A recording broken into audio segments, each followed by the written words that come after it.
Hey, this is Ashley Stevens with Black Enterprise, excited to be at the Black Men Excel Summit. And this is our Black Men Excel Spotlight Series. Today, we're glad to have Dexter Hall, professional coach with Black Executive Men. Hello, Dexter. Well, hello, Ashley. How are you? I'm well. How about you? I am doing absolutely fantastic. Being surrounded by all of this wisdom and knowledge and inspiration is giving me another mile and another day. Or as my grandpa would say, it's another day's journey, and I feel like I want to run on a little bit further. You run on, because 99 and a half won't do. It won't do. It won't do. You got to make it all the way. You do. Is this your first Black Men Excel? You know, believe it or not, this is my first Black Men Excel conference, but good news is it won't be my last, and next time I'm bringing somebody else with me. Love to hear it. Absolutely. Love to hear. What have you been getting out of it so far? Well, I think number one, of course, is being surrounded with such greatness. And when I say greatness, oftentimes we live in silos within areas in which we come from. There are great men that are around us, but to be able to put all of these great men within the room where you're not the exception, you're not the only, you're not the first, that all of these men are. And so it's almost like being able to draw water from a well that gives you the energy and the excitement to be able to continue on that journey, because it gets dry out there. It gets dry, and I think that these are things that individuals like me, Black men, absolutely need to be able to continue to draw from. Love to hear it. Glad you're drawing from the Absolutely. expertise and wisdom of others. And you've got a lot to share on your own. Tell us who you are and what you do. Well, my name is Dexter Hall, as you stated, and I have a 35-plus year background in financial services. And so I'm a kid that was born in East Waco, Texas, and I grew up in East Oakland, California. And I root that in terms of who and what it is that I am, because if you go pull the data, it gives you the opportunity to know that I should not have been able to do the things that I've been able to do. I like to say that when individuals get up and they talk about all the poverty statistics and who shouldn't have made it in the crime statistics, well, I often stand up in the room and say, hey, you're talking about me. I am data. I am that data statistic, but given the opportunity to be able to get a teller job right out of high school, they gave me a $15,000 drawer, and I thought I was doing something right out of East Oakland. 77th and Bancroft is where I grew up at, and from that $15,000 teller drawer, I went on to manage markets as big as $1.5 billion, and so I am a blessed individual. I have lived a blessed life. Thanks be to God, thanks be to mentors and sponsors along the way. And in the midst of that, an individual who has gotten more from giving than it is that was giving to me, because I've often felt that anyone who wants to aspire to greatness, that they first have to be a servant and they have to give first. Love that. Servant leadership. Absolutely. That's a big deal. Tell us a little bit about Black Executive Men. Absolutely. Black Executive Men is a collective. It was founded by a friend of mine, Joel, and Joel founded Black Executive Men because he recognized that there was a space, or that there wasn't a space for Black men who aspired to C-suite leadership, to be able to receive coaching. As you may know and others are aware of, is that when it comes to Black men, we don't have the uncles or the fathers or the dads, and that was something that resonated with me when I spoke with Joel to be able to talk about coming aboard and working with him at Black Executive Men, is that through my leadership within corporate America, I couldn't go home and call my uncle. I couldn't go home and call my dad or a cousin. I had no one to be able to help me to navigate that within my familiar circle. And so one of the things that Jules saw is that there was a missing space, and that there was a need to be able to help Black men to be able to excel to these particular realms within C-suite leadership itself. And so we together, he and a team of his together, we coach individuals who are looking for 6- and 7-figure incomes. We coach individuals who are looking to ascend. We coach individuals who are looking for, as they're going along and they run into bumps in the road, because that's one of the other things that happens too, I think, to individuals who are ascending the C-suite. Sometimes bumps happen. And so when you don't have any individuals to help you to navigate those bumps, then oftentimes you kind of fall out of the fray. And so now Black Executive Men is a home for individuals who need the additional assistance, who are looking for a pathway, who need the additional guidance. And by the way, coaches and professional coaches is something that our counterparts and other colleagues, or I should say my lighter skinned brothers and sisters, have had all along. And so we did not understand the benefits of coaching. We always thought our coach was our leader or the manager that we had. But yes, they had the manager, but they also had a coach that was designed just for them, who worked on issues and items that only pertain to them. And ultimately, some of those things have helped them to succeed further. And so now we're bringing that to Black men as well across America. Love to hear it. Love to hear it. Obviously, you spent your career in finance, but tell us some advice you learned early on in your career that still stuck with you today. Well, I think early on in my career, I learned the art of giving. I believe I'm rooted in Christian. I have a deep belief in God, and I've often felt in terms of leadership and leadership styles is that mine has often been a servant leadership, and I felt that to whom much is given, much is required. And so I felt that at the age of 24, I managed my very first bank. And so I started as a teller at 18, and I transcended to managing as a bank manager, young Black guy, in downtown San Francisco in the financial district, managing a $300 million asset financial institution. Not in my wildest dreams would a kid from East Oakland, 77th and Bancroft, would have believed that could have happened to me, but it did. But I also recognize that with that came an enormous opportunity to be able to make ways for others that look like me. Because I recognize that the difference between many individuals who were not in financial services and me and my colleagues who did not look like me was one key word. And it wasn't smart, it wasn't anything, it wasn't knowledge, it wasn't intelligence, it was opportunity. And so I felt that I needed to make sure that I gave others the opportunity to be able to become their best selves, to be able to ascend to whatever it is that they wanted to do. And so I could see beyond a resume. I could see beyond what it is that they didn't say in an interview, to be able to see their heart, to see where they were coming from, to be able to see the knowledge that they did have. And so my key word and big word, and still is really giving others the opportunity to be able to become their best selves. Awesome. And this probably ties right in because opportunity sounds like one of the key words. Tell us about your leadership style. As I stated a moment ago, my leadership style is one of servant leadership. The Bible says that if any man aspires greatness, he must first be a servant. The Bible also tells us is that the last shall be first and the first shall be last. And so I'm okay bringing up the rear. I'm okay pushing people forward. I'm okay with helping people to be able to ascend. I like to tell a lot of the young people that I mentor and sponsor today is that I'm a ladder holder. And I got a firm foundation on this ladder. And I recognize the firmer the foundation, the harder that I can hold this ladder in terms of a foundation for them, the higher that they will be able to ascend to be able to reach. And I only ask one thing for them in return, is that as they're ascending, don't forget that there are others who are also coming up the ladder. Continue to reach back. And so as a ladder holder, that makes me a servant, that makes me last. But what I'll tell you is that for any individuals who are out there who are often wondering, does it pay off? One of my employees that has not worked for me about 15 years, on my way here as a matter of fact, Boris Wilson.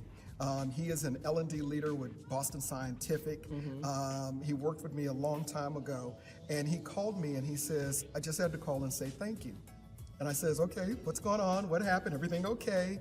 And we got through that. And one of the things that he says, oftentimes I find myself using Dexterisms. And that's what a lot of my employees call them. And I says, okay, what did you say? And he says, it's just oftentimes I just start saying things and I'm like, oh my God, Dexter, you're constantly in my head. And so I get calls like that probably about once a week or once every other week from an employee of mine who just calls to say thank you. And to me, that has been the greatest reward of anything that I've done, to know that I've made a difference in someone else's life and they're continuing to make a difference in others' lives. Love to hear that. Love to hear that. How important is mentorship, and who has been a key mentor for you and why? Well, I look at it as mentorship and sponsorship. I like to talk about them in tandem. I think our original word was mentorship, and I'll get to the individual. And mentorship obviously is a person to be able to help you, to guide you along the way, guide you along the paths, to be able to confer and talk with and things like that. And I've had lots of mentors, in my life. My all-time mentor is my pastor, Dr. M.T. Thompson. He's passed, God bless his soul. But one of the things that I got from him, and I used to always tell him, is that I get more from watching you and how you lead than I've gotten from any of my professors. He was a master class within himself. He prided himself on being able to hold 6 conversations at one time. And I used to always say, you can't hold 6 conversations at one time.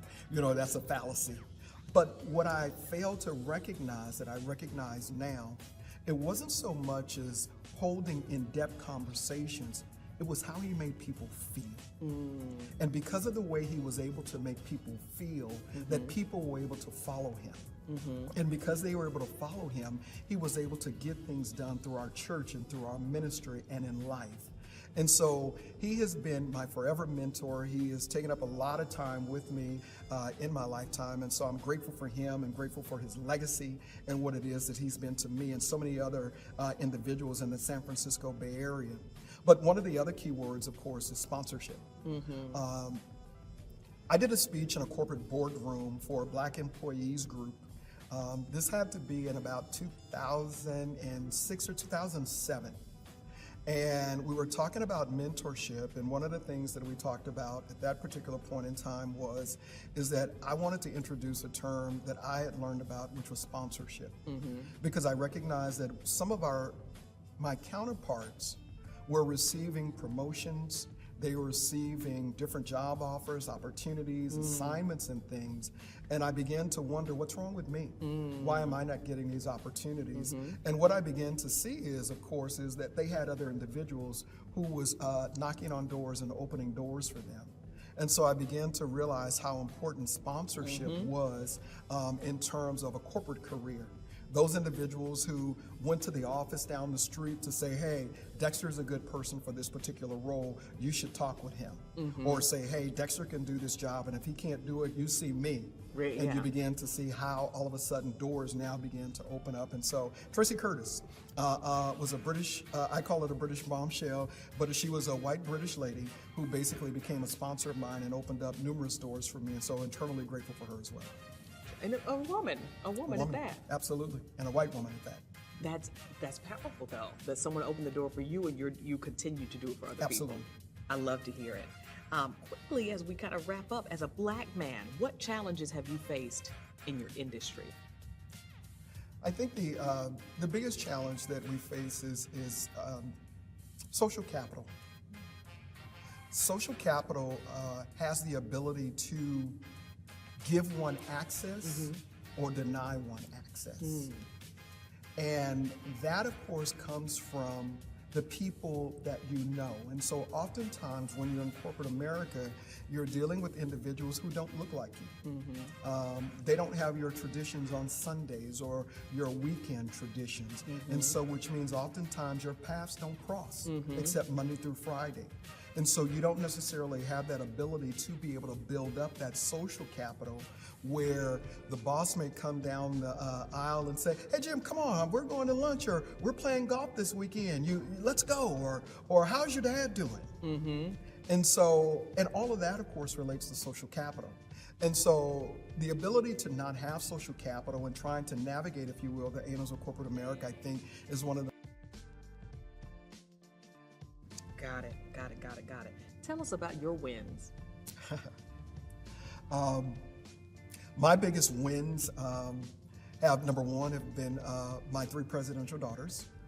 I have 3 girls, 26, 3 girls, Reagan Alexandria, who's 26, Kennedy Anna Louise, who is 22, and Madison Olivia, who is 20. Reagan is an entrepreneur. She has a business called The Makeup Artistry, where she likes to bring out inner beauty and towards the outer beauty, and she's fantastic at what it is that she does. And so I'm super proud of her. My second or middle daughter, Kennedy Anna Louise, she is a senior at Southern University in Baton Rouge. Nice. She's a what do you call it, social worker major. She basically, she wants to open up a chain of daycare centers, and she says she wants to do it with a technology touch, which is the generation that they're in, but she wants to do it with a grandma's touch. And so she wants to be able to combine that and to be able to give that back to families themselves, where they get the latest in tech, but at the same time to be able to have grandma taking care of your kids. And so very unique proposition. I wanted all of my daughters to become doctors, and my youngest daughter, Madison, she is a sophomore at Fisk University, and so she's on a pre-med major to become a doctor, and she likes to say, "Oh, Dad, them other two girls let you down, but I'm not gonna let you down." So, but I'm super proud of all three of them, and in life they have been my major wins, my major wins. I love it. They have such beautiful names. Absolutely. And I love to hear that. They're each forging their own path in really meaningful ways. Absolutely. That's beautiful. Congratulations. Thank you so much. Thank you. Congratulations. And lastly, Dexter, what makes you a Black man who excels? I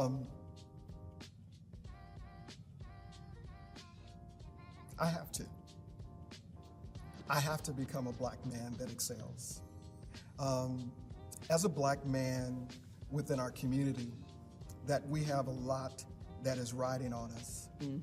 We have a lot from a family standpoint. My three girls are the first generation within my family that will not know anything about a hood or a ghetto or whatever you want to call the areas. They will not know anything about that. And so that means I have to be a Black man that excels. My community, because I want to see each and every one of them do better and to have the opportunities to be able to utilize what I know is in front of them, what I know that they're capable of doing, because I see them. I see their strengths. I see how strong they are. I see what it is that they've been able to overcome. I see how they've not only been able to survive, but yet thrive in circumstances that most people would not be able to do. And so because of them, I have to be a Black man that excels. When we look at our world and all the challenges that are before us, all of the steps backwards that at times we see our world taking, is that I have to be a Black man that excels to be able to stand up to make sure that the narrative, the right narrative, is going forward, and that we're able to share the right narrative in terms of my family, my Black family, my Black community, but more importantly than that, how we fit into the narrative of America and how we fit into this mosaic that has always made America great. And so that requires me to be a Black man that excels. Love it. And you were doing just that and then some. Thank you. Honestly, we're proud of you here at Black Enterprise. Appreciate your time on this Black Men Excel Spotlight.